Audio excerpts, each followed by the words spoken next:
Bienvenidos de nuevo al aula virtual. Continuamos con el estudio del Real Decreto 5/2015, el TREBEP.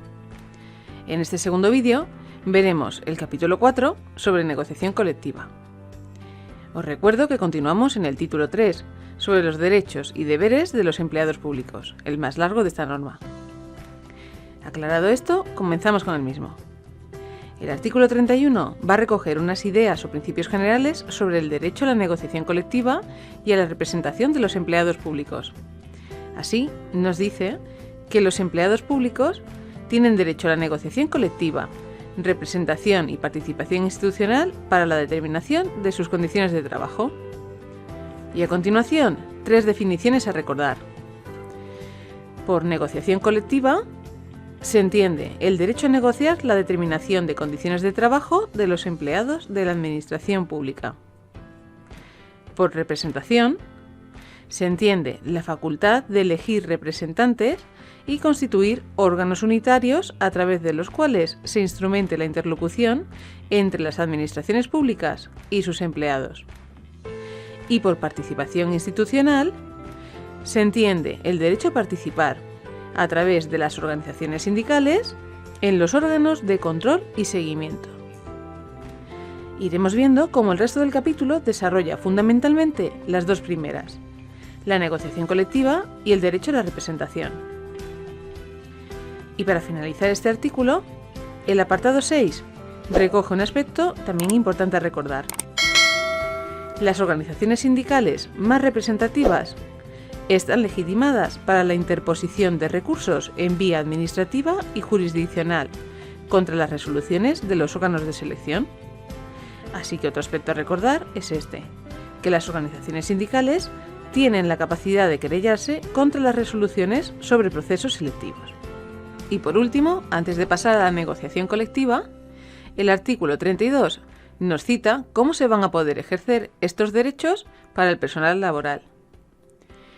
La negociación colectiva, representación y participación de los empleados públicos con contrato laboral se regirá por la legislación laboral sin perjuicio de los preceptos de este capítulo que expresamente les son de aplicación. Y ahora sí, el artículo 33 nos habla sobre la negociación colectiva, la cual se irá desarrollando en los artículos posteriores. Así, nos dice este artículo, que la negociación colectiva de condiciones de trabajo de los funcionarios públicos estará sujeta a los principios de legalidad, cobertura presupuestaria, obligatoriedad, buena fe negocial, publicidad y transparencia. Y se efectuará mediante el ejercicio de la capacidad representativa reconocida a las organizaciones sindicales. Se constituirán mesas de negociación en las que estarán legitimados para estar presentes, por una parte, los representantes de la administración pública correspondiente y por otra, las organizaciones sindicales más representativas a nivel estatal, las organizaciones sindicales más representativas de comunidad autónoma, así como los sindicatos que hayan obtenido el 10% o más de los representantes en las elecciones para delegados y juntas de personal. Esta será, como norma general, la composición de las mesas de negociación, o al menos todos los órganos que estarán legitimados para participar. Así que es importante que recordéis que siempre, de un lado, va a existir representación de la administración pública con quien se negocie, y del otro, representantes sindicales, siempre los más representativos, pero tanto a nivel estatal como de las comunidades autónomas, como de los que hayan obtenido representatividad en las elecciones de delegados y juntas de personal. Estas elecciones y estos conceptos de delegados y juntas de personal los veremos más adelante en este mismo capítulo. Esto que acabamos de ver, además, os recuerdo, es exactamente lo mismo que lo recogido en el artículo 79 del Estatuto Marco del Personal Estatutario de los Servicios de Salud. Veremos a continuación que se van a constituir diferentes mesas de negociación a distintos niveles. El artículo 34 recoge 2 de ellas. A los efectos de la negociación colectiva de los funcionarios públicos, se constituirá una mesa general de negociación, en el ámbito de la Administración General del Estado, en cada una de las comunidades autónomas, ciudades de Ceuta y Melilla y entidades locales. Es decir, que habrá una mesa general de negociación a cada uno de estos niveles: la Administración General del Estado, las comunidades autónomas, Ceuta y Melilla y a nivel de las entidades locales. A continuación, el apartado 3 nos dice que, lógicamente, son competencias propias de las mesas generales la negociación de las materias relacionadas con condiciones de trabajo comunes a los funcionarios de su ámbito. Y en el apartado 4 aparece otro tipo de mesa de negociación. Dependiendo de las mesas generales de negociación, podrán constituirse mesas sectoriales, en atención a las condiciones específicas de trabajo de las organizaciones administrativas afectadas o a las peculiaridades de sectores concretos de funcionarios públicos. La competencia de las mesas sectoriales se extenderá a los temas comunes a los funcionarios del sector que no hayan sido objeto de decisión por parte de la mesa general respectiva, o a los que ésta explícitamente les reenvíe o delegue. Es decir, que las mesas sectoriales van a atender las condiciones específicas de trabajo de determinados sectores, como por ejemplo educación o sanidad. Como acabamos de ver, su competencia será sobre los temas que no se hayan tratado para estos colectivos específicos en las mesas generales, o estos que se les deleguen. A continuación, el artículo 35 nos va a detallar la composición de dichas mesas.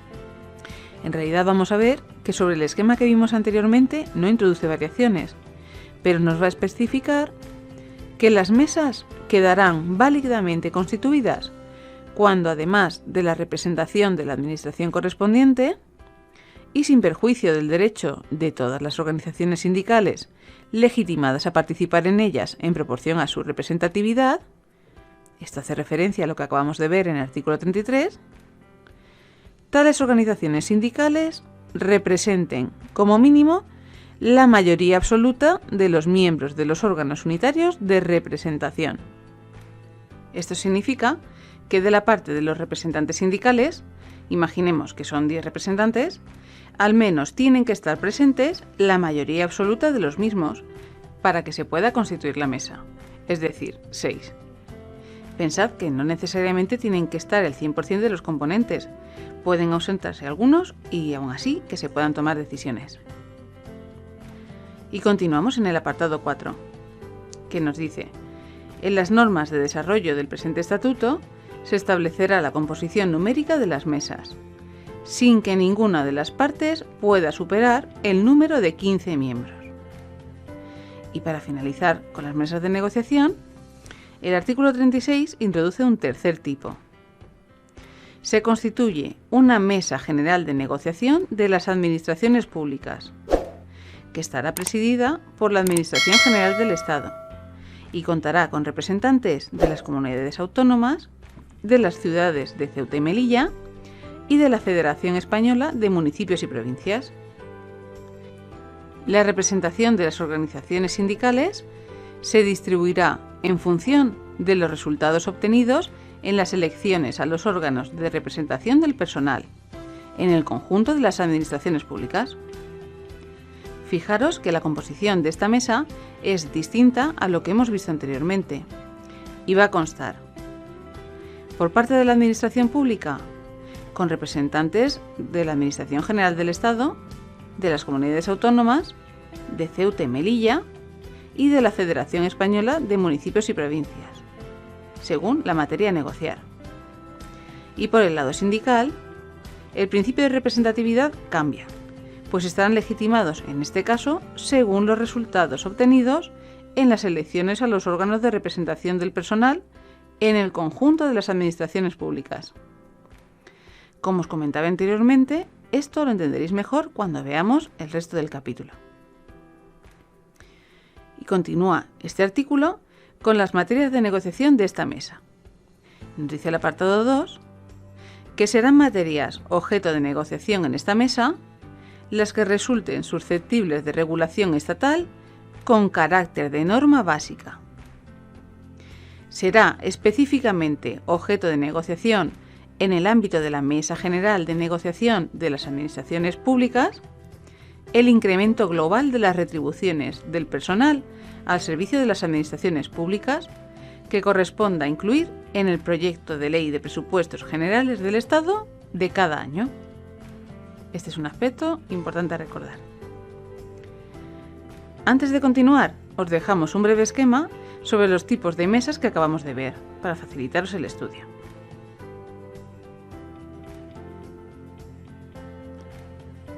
Y continuamos con el artículo 37, que recoge las materias que serán objeto de negociación colectiva. Serán objeto de negociación en su ámbito respectivo y en relación con las competencias de cada administración pública las materias siguientes: la aplicación del incremento de las retribuciones que se establezca en la Ley de Presupuestos Generales del Estado y de las Comunidades Autónomas, la determinación y aplicación de las retribuciones complementarias, los criterios generales en materia de acceso, carrera, provisión, sistemas de clasificación de puestos de trabajo y planes e instrumentos de planificación de recursos humanos, los criterios y mecanismos generales en materia de evaluación del desempeño, los planes de previsión social complementaria, los criterios generales de los planes y fondos para la formación y la promoción interna, los criterios generales para la determinación de prestaciones sociales y pensiones de clases pasivas,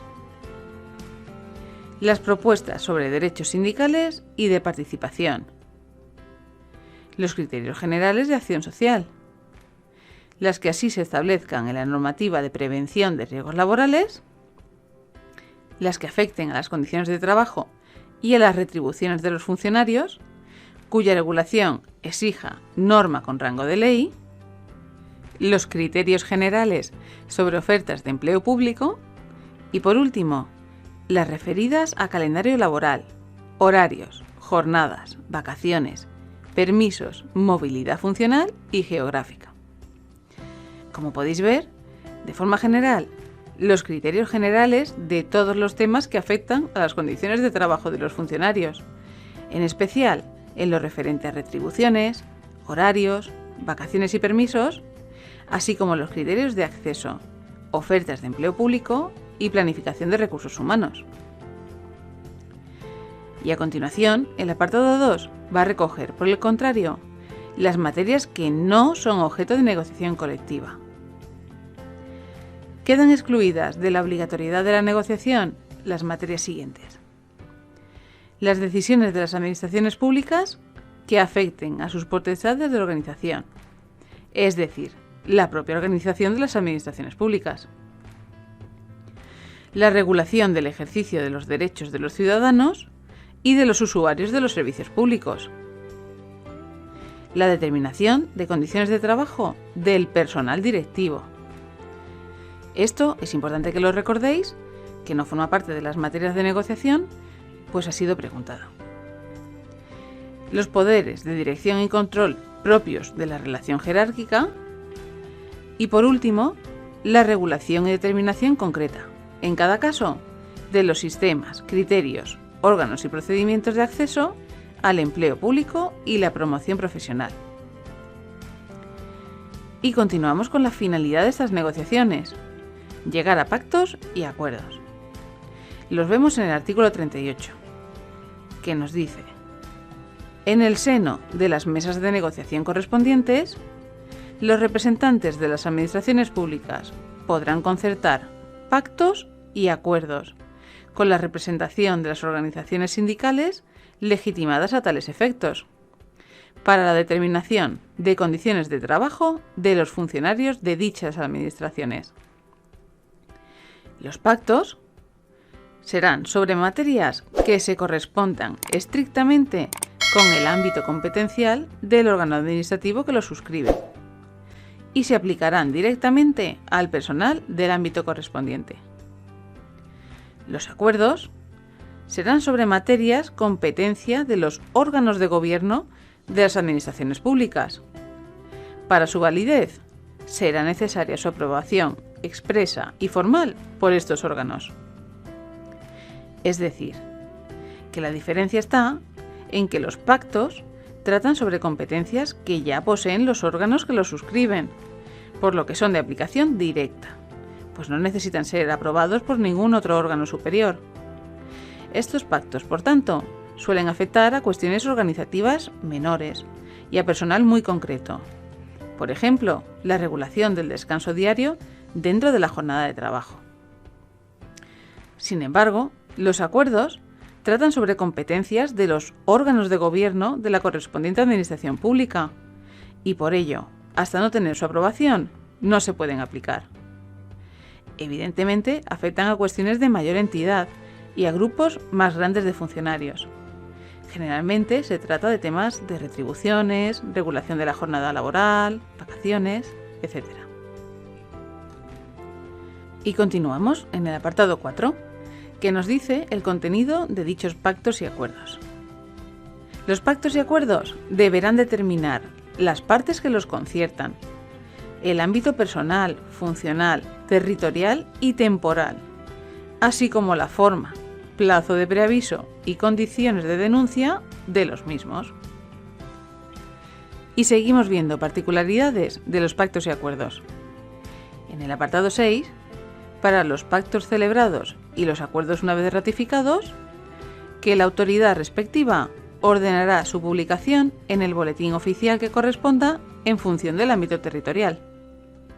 Y en el apartado 7, lo que ocurre si no se produce acuerdo entre la Administración y los representantes sindicales.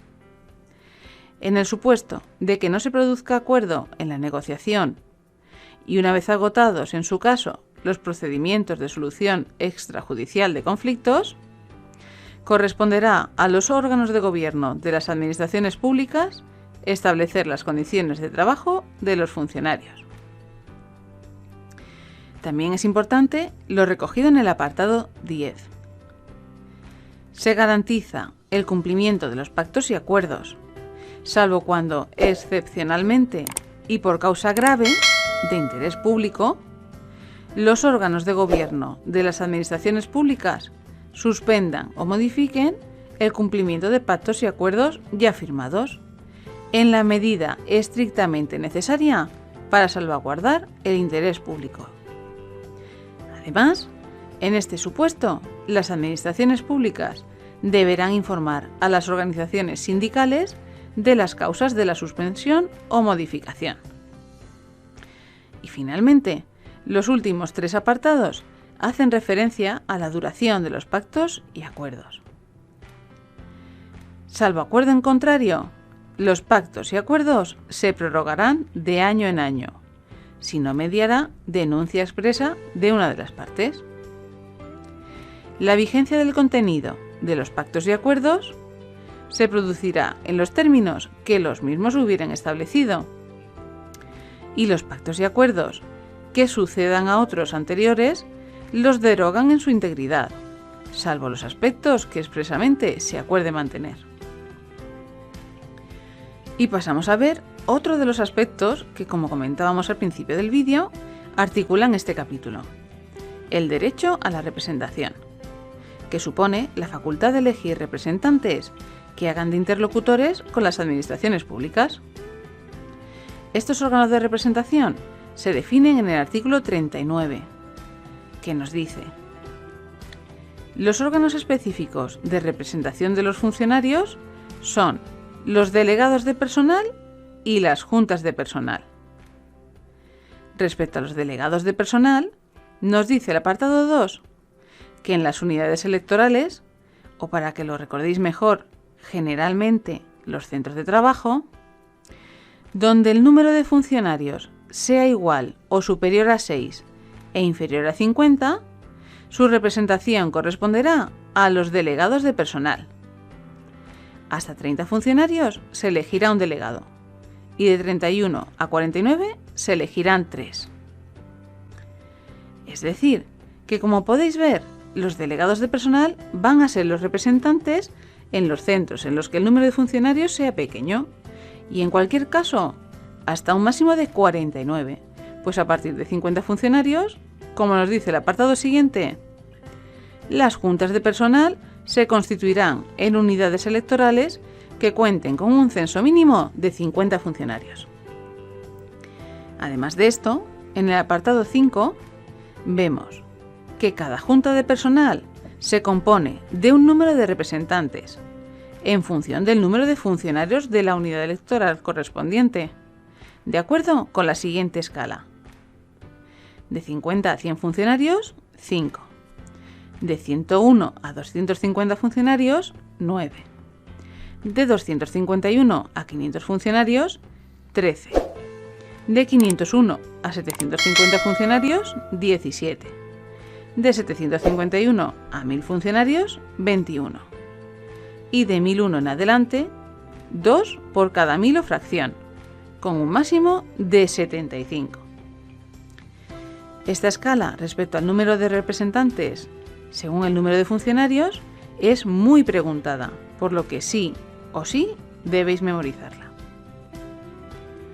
Y para finalizar con las juntas de personal, el apartado 6 nos dice que las juntas de personal elegirán de entre sus miembros un presidente y un secretario y elaborarán su propio reglamento. El reglamento y sus modificaciones deberán ser aprobados por los votos favorables de al menos 2/3 de sus miembros. Antes de continuar, os dejamos un esquema agrupando la relación entre los representantes de personal y el número de funcionarios, para facilitaros el estudio.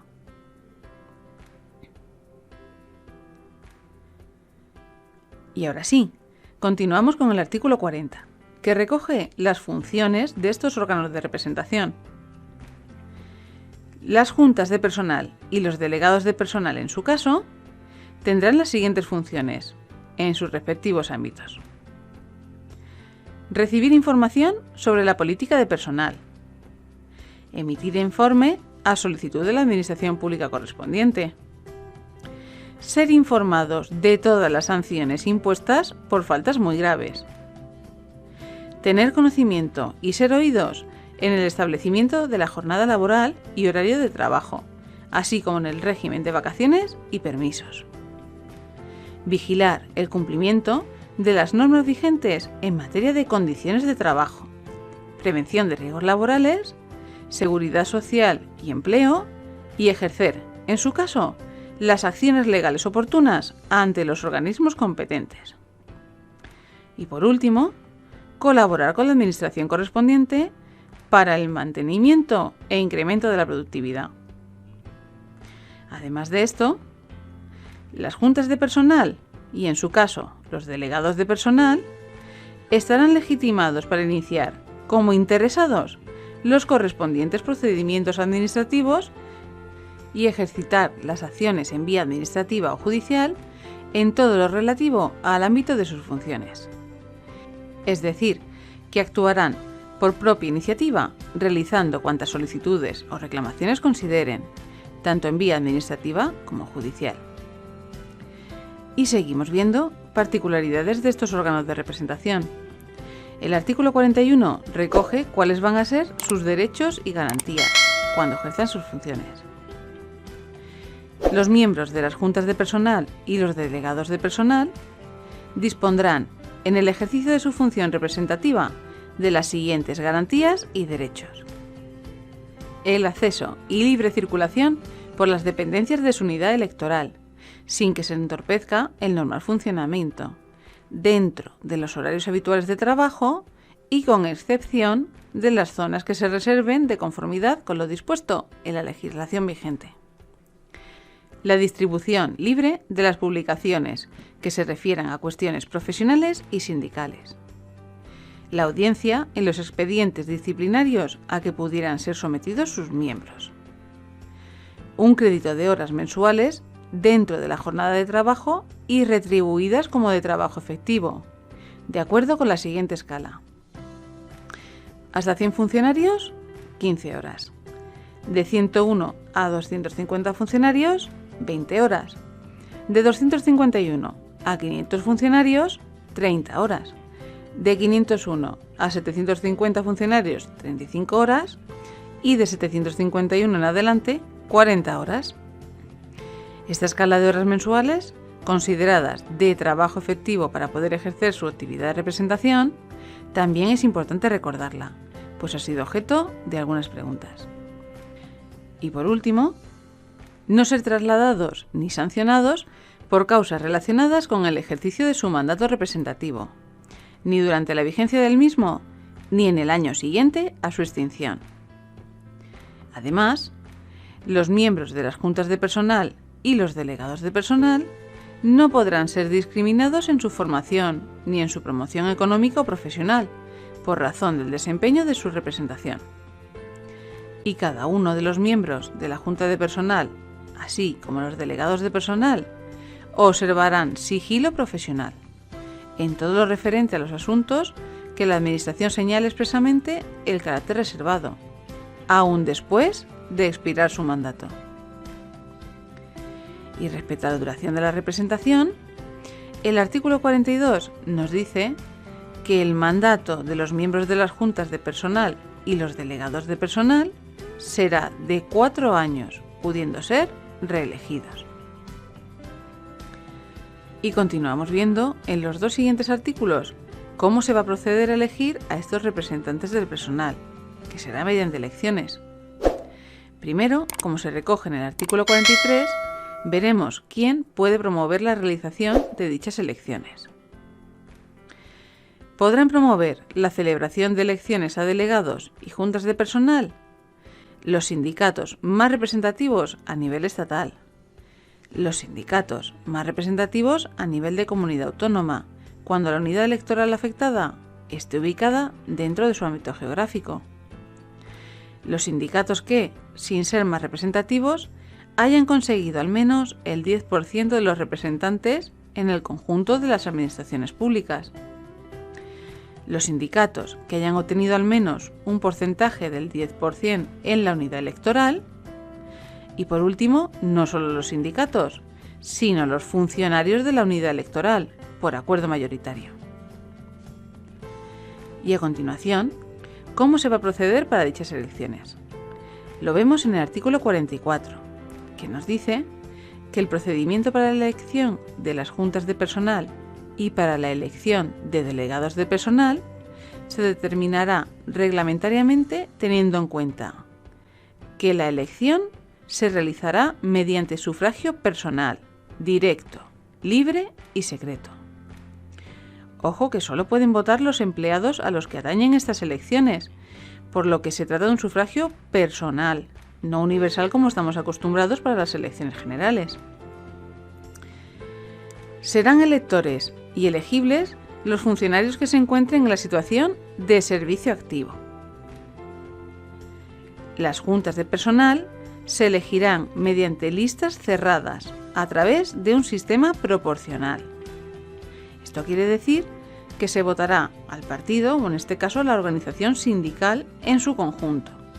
Es igual a cómo se producen las elecciones al Congreso de los Diputados.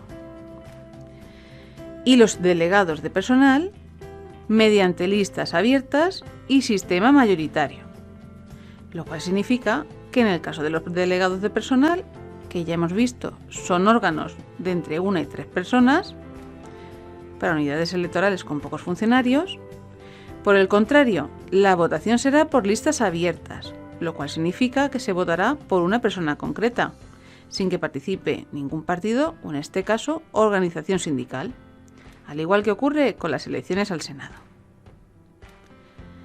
Y pasamos a ver otros conceptos.